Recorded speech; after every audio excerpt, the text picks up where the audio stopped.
भारत गौरव आचार्य श्री पुलक सागर जी गुरुदेव के प्रवचन और लेटेस्ट धार्मिक भजन व कार्यक्रम निशुल्क देखने व सुनने के लिए हमारे YouTube चैनल जीन शरणम मीडिया को आज ही सब्सक्राइब करें और सबसे पहले देखने के लिए बेल आइकन पर क्लिक जरूर करें। क्या तरक्की की इस देश ने? बेटा बाप को जवाब देता है, बेटी से पूछो इतना लेट क्यों आई तो कहता है कि आप मुझ पे प्रतिबंध लगाते हो। एक बाप ये नहीं पूछ सकता है कि इतनी देर से बेटी क्यों आ रही है। बेटी को बोलो ऐसे कपड़े नहीं पहनना तो बेटी जवाब देती है। विचार करिए, सोचना है आपको। ये तरक्की है हमारी आज के आधुनिक समाज की। सोचना है आपको, विचार करना है। समय पर जागृत हो जाना चाहिए। जो समय पर जागृत नहीं होते हैं उनका भविष्य बर्बाद होता है। धृतराष्ट्र पुत्र मोह में जान रहा है कि नालायक बेटा है, सर्वनाशी बेटा है, कुलकलंकी बेटा है, तो भी पुत्र का मोह है, पुत्र का लोभ धृतराष्ट्र को सत्य नहीं देखने देता है। ध्यान रखना, आप भी तो धृतराष्ट्र की तरह बच्चों के साथ शामिल नहीं हो। ध्यान रखना, धृतराष्ट्र शामिल थे दुर्योधन की साजिश में। एक पुत्र का मोह था, ये लोभ था बेटे का, बेटे से राग था। धृतराष्ट्र उसका सहयोग कर रहे थे। और यदि आप भी धृतराष्ट्र की तरह औलाद का सहयोग करोगे तो जो दशा धृतराष्ट्र की होती है वो दशा। और तो और धृतराष्ट्र तो छोड़ो, वो पत्नी गांधारी पट्टी बांध कर बैठी। अब बोलो ऐसी परिस्थिति में पट्टी खोलना थी या बांध के बैठना थी?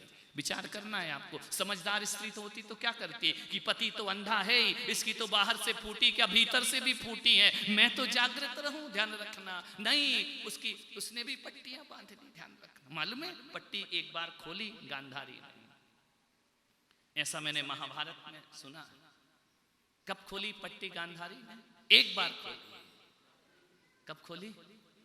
जब उसके 99 पुत्रों की मृत्यु हो गई, तब पट्टी खोली। ये पट्टी पहले खोल लेती तो 99 मौत के घाट नहीं उतरते। ध्यान रखना, समय पे पट्टी नहीं खोली। अरे उस समय गांधारी पट्टी खोल लेती जब दुर्योधन उसकी कुलवधू का चीरहरण कर रहा था। उस समय गांधारी ने पट्टी नहीं खोली। यदि उस समय 2 इंच की पट्टी खोल लेती तो 7 मीटर की साड़ी किसी स्त्री की खींची नहीं जाती भरी सभा में। ध्यान रखना, अरे पट्टी खोल के 2 चांटे लगाती दुर्योधन को कि देख ये तू क्या कर रहा है, कुल का नाश कर रहा। लेकिन वो पट्टी बांध के समर्थन करती रही। ध्यान रखना है, आप भी यदि अपनी औलाद का समर्थन करते हो गलत चीजों का, तो जो हाल कुरुक्षेत्र का होता है वह हाल तुम्हारा भी होने वाला है। ध्यान रखिए, एक सच्ची माँ को अपने बच्चों से प्यार करना चाहिए, बहुत प्यार करना चाहिए, लेकिन गांधारी जैसा प्यार नहीं करना चाहिए, धृतराष्ट्र जैसा प्यार नहीं करना चाहिए। ध्यान रखना, जहां जरूरत पड़े तो माँ बाप को उसे रोकने का पूरा हक होना चाहिए। ध्यान रखना, इतना भी हक नहीं दिया तो बर्बादी होगी। खोल लेती पट्टी उस समय जब द्रौपदी का चीरहरण हो रहा था। 2 इंच की पट्टी नहीं खोल पाई और वहां उतनी बड़ी साड़ी खींचने में बेटे का समर्थन करती है। और ध्यान रखना, ऐसा सहयोग करती है वो अंधी गांधारी कि जब 99 पुत्र मर जाते हैं तो जो उसने पूरे जीवन भर अपनी आंखों को बंद करके तपस्या हासिल की थी, पूरे जीवन भर आंख बंद करी रही गांधारी, उसने ऐसी तपस्या से ऐसी सिद्धियां हासिल की कि उसने कहा कि दुर्योधन तू नग्न होकर मेरे सामने आ, और जहां जहां मेरी दृष्टि पड़ेगी तेरा शरीर वज्र का शरीर हो जाएगा। ये मैंने आंखें बंद करके तपस्या की है। ध्यान रखना, पूरी तपस्या एक औलाद में झोंक दी उसके स्वार्थ सिद्धि के लिए। मान्यवर, ये तो प्रतीक है, ये तो संकेत है। ऐसा हुआ है या नहीं हुआ है मुझे नहीं पता है, लेकिन मैं आपसे कहता हूं आपकी ये तपस्या भी कहीं क्षुद्र चाहतों के लिए बर्बाद ना हो जाए। ध्यान रखना, अपने पुत्र को बचाने में सौंप दिए, लेकिन क्या कर पाई वो? एक मोह ने क्या किया, एक लोभ ने क्या किया? दुर्योधन मारा गया कि नहीं मारा गया?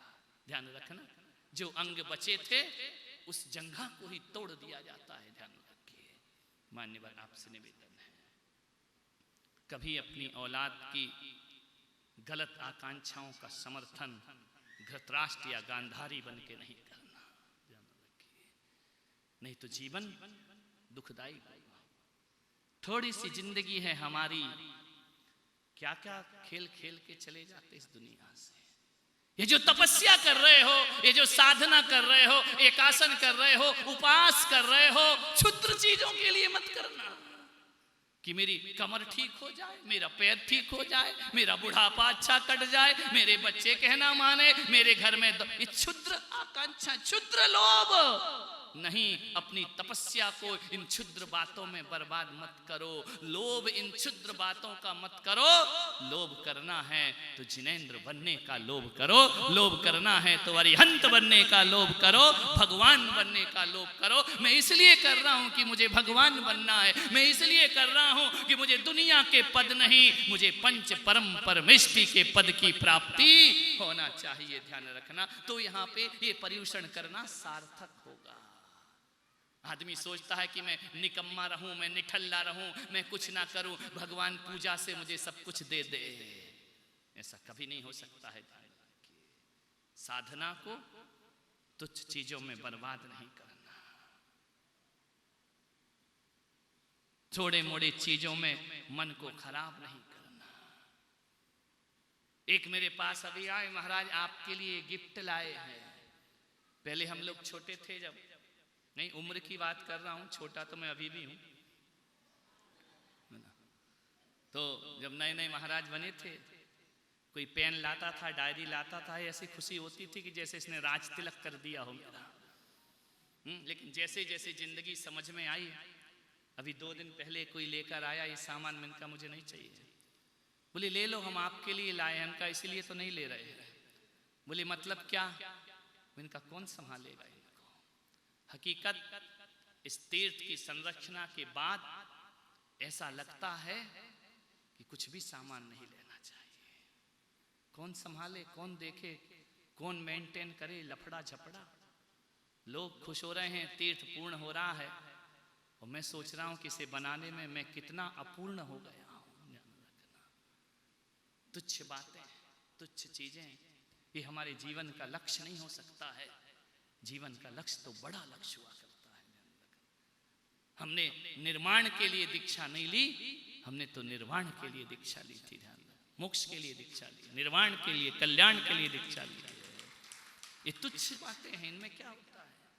किसी ने डायरी दे दी, किसी ने पेन दे दिया, किसी ने माला दे दी, ये मेरा पक्का चेला, खाक का चेला। ध्यान रखना, दे सकते हो। एक श्रावक आया, बोले महाराज हम आपको क्या दे सकते हैं? मैंने कहा मोक्ष दे सकता है। बोले नहीं दे सकता। तो मैंने कहा जा फिर, जो तू दे सकता है वो मुझे चाहिए नहीं, क्या करूंगा उसका? निर्वाण दे सकता है, सम्यक दे सकता है, रत्नात्रय की विशुद्धि दे सकता है, क्या दोगे? कुछ नहीं दे सकते हो। ध्यान रखिए। आपसे निवेदन है, तुच्छ बातों में जीवन बर्बाद नहीं करना। क्रोध करोगे या नहीं? बोलो हाँ या ना। करेंगे ना, लेकिन किस पर नहीं करेंगे? आज त्याग होना चाहिए ना। छोटी छोटी बातों पे, गिलास टूट गया तो गुस्सा करने की जरूरत नहीं। गिलास टूट गया, दिल मत तोड़ो मेरे भाई। दिल कीमती है, गिलास कीमती नहीं है। ध्यान रखना। किसी ने जवाब दे दिया तो गुस्सा मत करो भाई, थोड़ी देर की चीज है, बदल जाएगी स्थिति। परिस्थितियां हमेशा एक सी नहीं रहा करती हैं, सब चेंज हो जाती हैं। आपसे निवेदन कर रहा हूं, छोटी छोटी चीजों पर लोभ मत करो। क्या फर्क पड़ता है? बोलिए। एक आदमी था ना, समय हो गया आपका, वो बंबई गया, गांव का था, गांव का गंवारिया, बंबई गया। बोले जाता हूं थोड़ी शॉपिंग कराता हूं। गांव के लोगों ने कहा पागल कहां जा रहा है शॉपिंग करने? बंबई। बोले लुट जाएगा। बंबई है वो, मैं भी गया था, लुट के ही आया। सुरेश जी ने खूब बंबई घुमाई मुझे। 40 घरों में ले गए मुझे, 40 जगह। समझ में आया? वो गया, गांव वालों ने समझा वो पागल। बोले क्या वो बंबई है? तो बोले क्या करूं? पत्नी ने कहा सलाह तो देती है पत्नी, बिना दिए तो मानती नहीं है, कुछ भी करो थोड़ा तो बोलेगी। उसने कहा देख बंबई है, वहां लोग लूटते हैं, जो भी सामान खरीदे ना तो आधा बोलना तू। बोले अच्छा, बोले डबल रेट है वहां। बोले ठीक है। गया बंबई, बरसात थे, छाता लेने गया, बंबई की बरसात। जैसे ही छाते की दुकान पे गया, ओ भैया छाता देगा क्या? बोले दूंगा। बोले कितने में? बोले 100 रुपए में।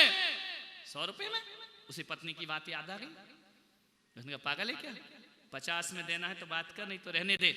उसने कहा यार 100 रुपए का छाता 50 में कैसे दे दूं? तो बोले एक काम कर, तू कहता है तो 80 में दे देता हूं। बोले 40 में देगा? ये देख 40 में देगा? अरे उसने कहा चल भाग यहां से, 40 में दे दूंगा क्या? चल तू और ज्यादा लोभी लग रहा है, गांव का आया है, बड़ा सयाना है, चल 60 रुपए में देता हूं। बोले 30 में देगा क्या?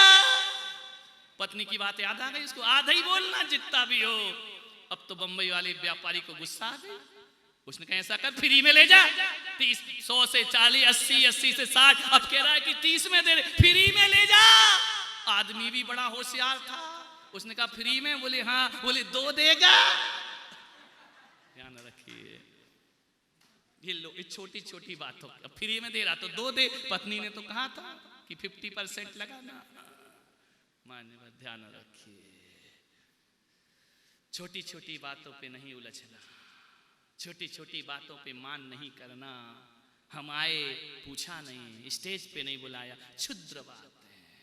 बुला भी लोगे तो क्या रहोगे, नहीं भी बुलाया तो क्या रहोगे, तुम तो तुम ही रहोगे। ध्यान रखना है। मन महाराज को नमोस्तु किया, देखा ही नहीं हमको। अरे भैया तुम ऐसी कौन सी देखने की चीज हो? क्या देखें तुम में? वही 2 नाक, वो भी पकोड़े जैसे इंडिया गेट, वही आंखें, वही कान, वही मुंह, क्या देखें तुमको? अरे जब तुमको तुम्हारी बीबी देखना नहीं चाहती, महाराज देख के क्या करेंगे तुमको? मैं तो तुम्हें देखना नहीं चाहता, मैं तो उन्हें देखना चाहता हूं। तुम्हें देख के क्या होगा मेरा? ये क्षुद्र आकर्षण नहीं, मेरा आकर्षण तो बड़ा है। मैं क्षुद्रता का प्रेमी नहीं, मैं तो विराट का प्रेमी हूं। मुझे तो वो चाहिए, छोटी मोटी सुंदरता से क्या होता है? मुझे तो वो सुंदरता चाहिए जो 3 लोक में किसी के पास नहीं हुआ करती है। ध्यान रखना। मुझे तुम अर्घ चढ़ाओ, उदक चंदन चढ़ाओ, ये महाराज पीछे पड़े रहते, पूजा, आपका अर्घ, आपका अर्घ। अरे मुझे अर्घ नहीं चाहिए मेरे भाई, अर्घ की चाहत नहीं है मेरी, मेरी चाहत तो अनर्घ की हुआ करती है। जो अनर्घ पद भगवान ने पाया है वह मुझे प्राप्त हो। इन अर्घों में क्या रखा है? चावल लामल उठा के रख दिए, क्या होता है? यहाँ का घुमाया, यहाँ रखा, ना तुम्हारा दिल लग रहा ना हमारा दिल लग रहा। फुआ कोट में संगीतकार का बिल लग रहा है, और कुछ नहीं लग रहा है। ना तुम्हारा दिल ना हमारा दिल, उसका बिल बढ़ रहा है। विचार करिए। हकीकत में देखा जाए तो तुच्छ चीजों का त्याग करके, तुच्छ लोभ मत करो, तुच्छ क्रोध मत करो, तुच्छ मायाचारी मत करो, तुच्छ छल कपट मत करो। ध्यान रखिए, छल कपट भी करो, मैं त्याग नहीं कराऊंगा। महात्मा बुद्ध पत्नी को छल से रात को 12 बजे छोड़ करके आत्मा के मार्ग पे निकल जाया करते। ये छल माफ है। ध्यान रखना। ऐसा जीवन बनाओ, अपनी प्रवृत्तियों को विराट बनाने का प्रयास करिए, यही उत्तम शौच धर्म है। जावाणी के ज्ञान से सूझे लो कालो, सोवाणी मस्तक धरूं सदा देत हो धो। हे जिनवाणी भारती तो ही जपो दिन रैन, जो तेरा शरणागह है सो पावे सुख। 9 बार नमो।